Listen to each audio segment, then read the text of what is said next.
Entrevista Venevisión. Líder en opinión.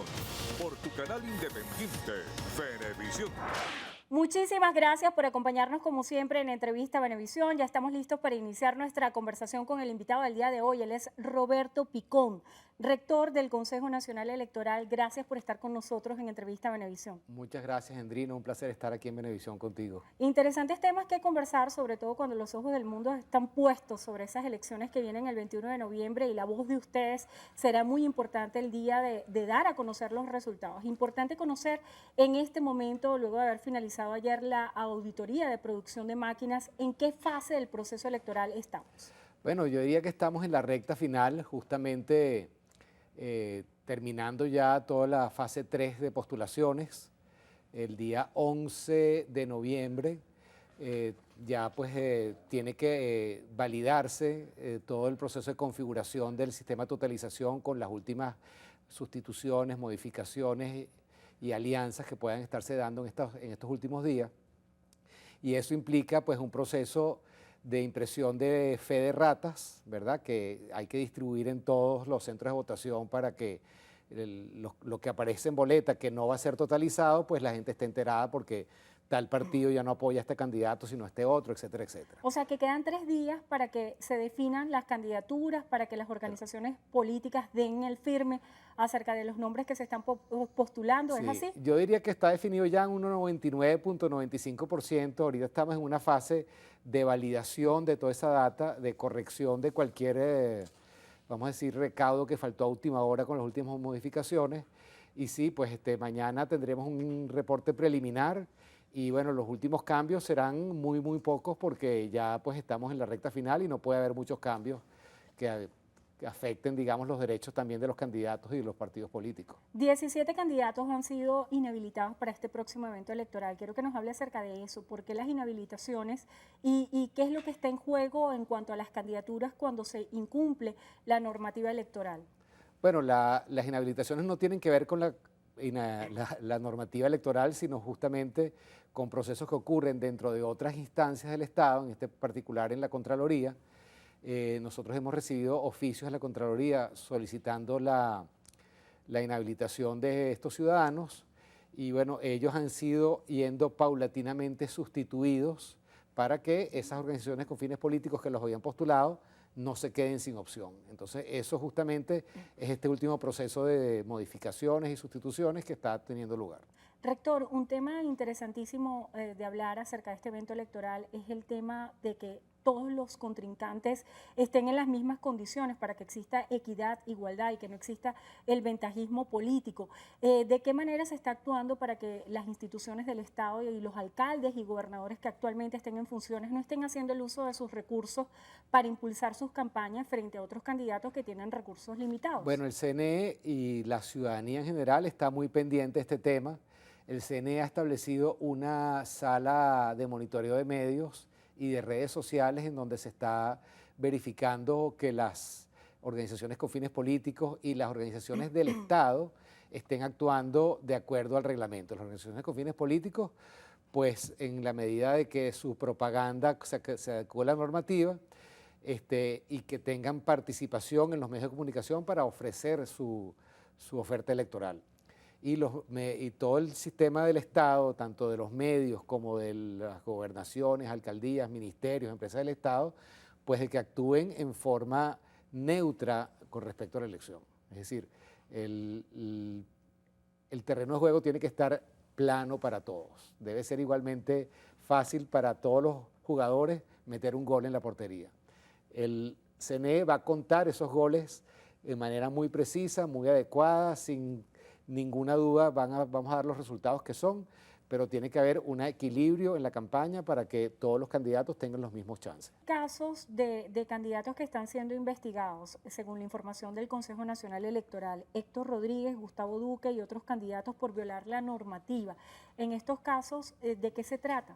Bueno, básicamente hay unas cuñas que han violado algunos preceptos del reglamento, aparición de niños, aparición de símbolos de instituciones públicas, aparición de símbolos del Estado, los símbolos nacionales, la bandera, por ejemplo, Y eso, pues, ya se sacaron del aire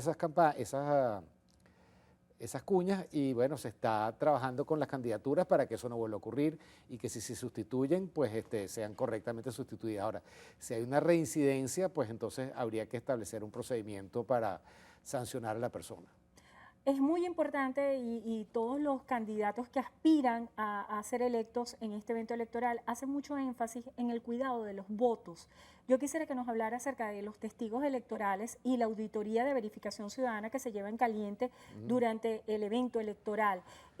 ¿Cuál es el rol de los testigos? ¿Cuál es el rol de la auditoría ciudadana, auditoría de verificación ciudadana? Quiero que nos hable acerca de esto. Bueno, fíjate, lo primero que el proceso de postulación de testigos ha venido avanzando de acuerdo al cronograma, está concluyendo esta semana también. Fundamental es que no solamente la verificación ciudadana, sino que todas las demás auditorías se han venido realizando de manera precisa, con participación de los actores políticos y de los observadores también. De manera de que tenemos la absoluta certeza de que en Venezuela el voto es secreto, el voto es íntegro, el voto se preserva el principio de un elector, un voto, es decir, que si usted por cualquier razón hay alguna persona que no puede ir a votar, nadie puede votar por esa persona, y que no hay ninguna posibilidad de intervenir el resultado después de que se emite el voto. Lo fundamental es que el voto tiene que ser libre y sin presiones, que cada persona emita su voto de acuerdo a su conciencia. La verificación ciudadana es un proceso justamente de verificación de que la computadora que está en la máquina de votación hace el proceso correctamente. Entonces, ese proceso que ya ha sido auditado, los ciudadanos que están en la mesa con los testigos verifican que justamente las papeletas que se suman correctamente en el acta. Y después esa acta está correctamente totalizada en el CNE, de manera que hay una traza de papel entre la papeleta que recibe la persona al votar, el acta de votación que se imprime y que se cuenta y se verifica que cuente las papeletas correctamente, y después el proceso de totalización en el CNE, donde esa acta se ve reflejada exactamente en lo que publica el CNE después de la elección. La tinta indeleble, que no se va a utilizar en este evento electoral por razones de bioseguridad. Quiero que nos aclare este punto. Sí, la tinta indeleble era un símbolo que se utilizaba en Venezuela para garantizar que una persona no volviera a votar. La duplicidad del voto. La duplicidad del voto, y también era un símbolo de orgullo donde la gente mostraba, ya yo voté, aquí está mi dedo manchado, ¿verdad? Ahorita, gracias a la tecnología, el sistema de autenticación biométrica verifica que es prácticamente imposible que una persona pueda votar dos veces también, porque hay una auditoría que verifica que las huellas que hay recibidas el día de la elección no sean duplicadas. Y por otra parte, en la máquina de votación no es posible que muchas personas voten sin identificarse con la huella. Si eso empieza a ocurrir consecutivamente, la máquina se tranca y entonces el proceso tiene que pedir una clave al CNE, donde hay actores políticos que van a estar pendientes de ese proceso. De manera que es prácticamente imposible que haya una usurpación sistemática de identidad. Los números de las elecciones en Venezuela no han sido inflados, porque los procesos son auditados y hay testigos en toda esta fase. En cuanto al registro electoral, ¿cuál es la cifra que se maneja a la fecha ya de que ese grupo de electores que va a participar en este evento del 21 de noviembre? El registro electoral tiene 21.100.000 y pico de electores, el número exacto no lo tengo de memoria. El registro electoral es un proceso dinámico, ¿verdad? Donde todos los días hay gente que cumple 18 años, todos los días hay gente que se muere o que se muda, y eso, pues, el registro tiene un rezago con respecto a la población. Pero ese rezago lo hemos medido en este proceso y sabemos que el 80% de los electores está completamente satisfecho con su centro de votación. Hay un 4% que no le gusta su centro de votación, preferiría que fuera otro, y hay un 15% que está, vamos a decir, con un grado intermedio de satisfacción con su centro. Pero eso está suficientemente bien. El 87% de los electores dicen que votan cerca de su centro, de manera que esperamos... Cerca de su casa, que están cerca. Exacto, que votan cerca de su casa, de manera que nosotros esperamos que eso no va a ser una limitación para la participación. Aquí lo fundamental es que la participación el día de la elección sea lo más alta posible, porque ese es nuestro mecanismo democrático de expresar nuestra voluntad, nuestra soberanía popular. Y eso es lo que tenemos que promover para que el proceso electoral sea realmente el eje central de la transformación política de Venezuela. Si revisamos un poco la historia, en eventos electorales anteriores hay dos puntos álgidos, el voto asistido y los llamados puntos rojos. ¿Cómo se controlan estas variables para las elecciones del 21 de noviembre? Bueno, fíjense, hay un compromiso ya adoptado de que los puntos rojos no van a existir el día de la elección. Si hubiera cualquier espacio de presión sobre los electores el día de la elección, eso tiene que ser denunciado para que las autoridades actuemos efectiva y rápidamente para eliminar eso. Con respecto al voto asistido, a mí me gusta hacer la distinción entre el voto asistido que está reglamentado, es decir, el voto asistido es cuando una persona que tiene alguna discapacidad necesita que lo acompañen a votar porque no puede votar por sí misma. Y esa persona que lo acompaña a votar no puede repetir, no puede acompañar a otro. O sea, un acompañante, un voto. Un voto. O sea, no puede haber que una persona misma acompañe a 10 o a 20 electores en el mismo centro.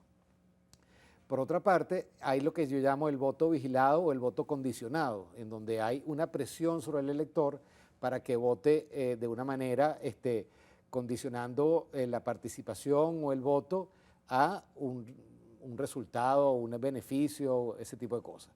Es muy importante que eso se denuncie fuertemente si está ocurriendo ahorita cualquier tipo de presión en ese sentido y si ocurre el día de la elección, porque eso es absolutamente ilegal y tiene prisión de cárcel. ¿Cuál es la sanción en tema de penalización para las personas que puedan estar ejerciendo presión sobre los electores a participar en un evento electoral con una intención particular? Bueno, eso tiene que ser denunciado ante las autoridades competentes y el CNE se ocupará de que haya el juicio que lo condene. Entiendo que son hasta años de prisión para la persona que esté involucrada en procesos de presión sobre los electores. La observación internacional que en este evento ha tenido tanto énfasis, yo quiero que nos hable acerca de dónde estarán desplegados estos observadores, van a estar ubicados luego en la carpa donde se ofrecen los resultados. Quiero que nos hable acerca de este proceso y actualmente dónde están y cómo se están monitoreando. También estuve leyendo que vienen observadores hasta de Rusia, quiero que nos hable de eso. Sí, hay observadores internacionales ya desplegados en todo el país, en todo el país. Hay 22 equipos desplegados en todo el país. Creo que en esta fase solamente en el estado Amazonas no hay observadores. Y hay 11 personas de un equipo técnico central que están aquí en Caracas, pues, trabajando distintos temas técnicos de la elección. Después van a llegar 32 más y a eso se van a sumar también personal diplomático que está, digamos, radicado aquí en Caracas de estos países de la Unión Europea. De manera que vamos a tener una observación amplia en todo el país, tanto de este periodo de campaña que está ocurriendo ahorita como el día de la elección. Con respecto a otras misiones, tenemos también a las Naciones Unidas y al Centro Carter que están empezando a desplegarse en estos días y invitados de otros países, Rusia, Turquía, y la Asociación de Expertos Electorales Latinoamericanos. Importante, rector, lo que se pregunta toda Venezuela, ¿cómo van a ser esos resultados y cómo se estiman los boletines con esa tendencia cuando ya se hace irreversible, como es histórico? Bueno, dos cosas. En primer lugar, el CNE está estableciendo todavía cuál va a ser el protocolo para mantener informada a la población sobre la transmisión de datos y eventualmente la totalización. Por otra parte, los actores políticos en esta oportunidad van a tener, digamos, el acceso a las actas codificadas mediante un código QR que le va a permitir hacer una totalización más ágil de la que venían haciendo en el pasado reciente. De manera que los resultados, cuando se diquen, la mayor parte de los actores políticos van a estar bastante claros en cuáles van a ser, porque ellos van a poder estar monitoreando las actas de una manera mucho más precisa de lo que lo venían haciendo hasta ahora. Muchísimas gracias por estar con nosotros en Entrevista Venevisión. Roberto Picón, rector del Consejo Nacional Electoral, gracias por habernos acompañado. Bueno, muchas gracias, Andrina, y mucha suerte en estos últimos días. Ojalá que la población se motive a participar y a intervenir en los asuntos públicos a través de su acción como miembros de mesa y participando el día de la elección. Gracias por estar con nosotros y muchísimas gracias a ustedes también por habernos acompañado como siempre. Hacemos una breve pausa. Al regreso más de Noticiero Venevisión. Quédense allí que ya venimos. Gracias.